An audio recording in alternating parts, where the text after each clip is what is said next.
Hi hello வணக்கம், நான் உங்கள் Singar. Welcome back to my YouTube channel.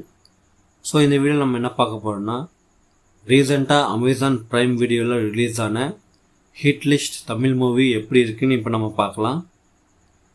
இந்த படத்தோடைய ஒன்லைன் ஸ்டோரி என்னென்னா, ஹீரோவோட அம்மாவையும் தங்கச்சியும் ஒரு மாஸ்க் மேன் கடத்தி வச்சுட்டு ஹீரோவை 2 கொலை பண்ண சொல்லுவார்.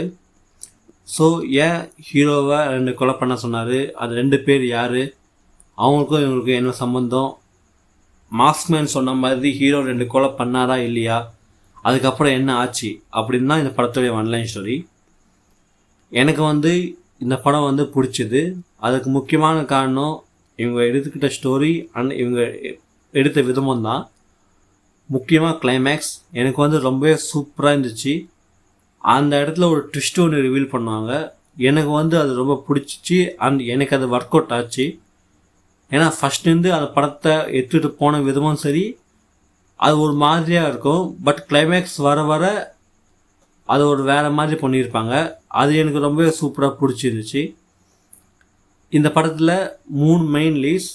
ஒன்று விஜய், இன்னொன்று சரத்குமார் அண்டு கௌதம் வாசுதேவ் மேனன்.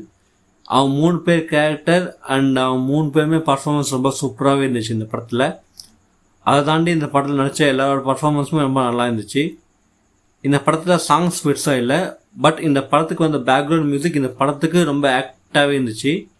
ஓவராலாக ஒரு ஒன் டைம் பார்க்கக்கூடிய ஒரு ஃபிலிம் தான் இந்த ஹிட் லிஸ்ட். இந்த படத்தை நீங்கள் ஃபேமிலியோடய உட்காந்து பார்க்கலாம். இந்த படத்தில் பேட் லாங்குவேஜ், பேட் சீன்ஸ் அந்த மாதிரி எதுவுமே இல்லை. ஸோ இவ்வளோ தான் என்னோடய ரிவ்யூ.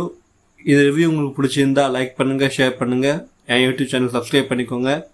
உங்களுக்கு ஏதாச்சும் ஒப்பீனியன்ஸ்னால் கமெண்ட் பண்ணுங்கள். Thank you, by.